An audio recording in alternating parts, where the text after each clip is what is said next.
तनी सुनी।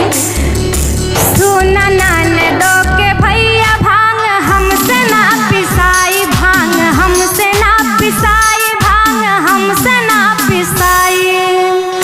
सुना ननदो के भैया भंगवा हमसे ना पिसाई।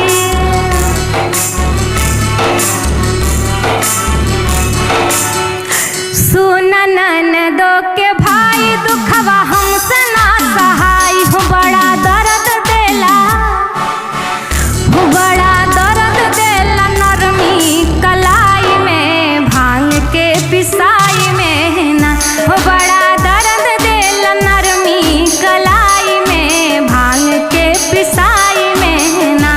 आग लाग तोहरा गाजा के पियाई में भांग के पिसाई में ना, आग लाग तोहरा गाजा के पियाई में भांग के पिसाई में ना।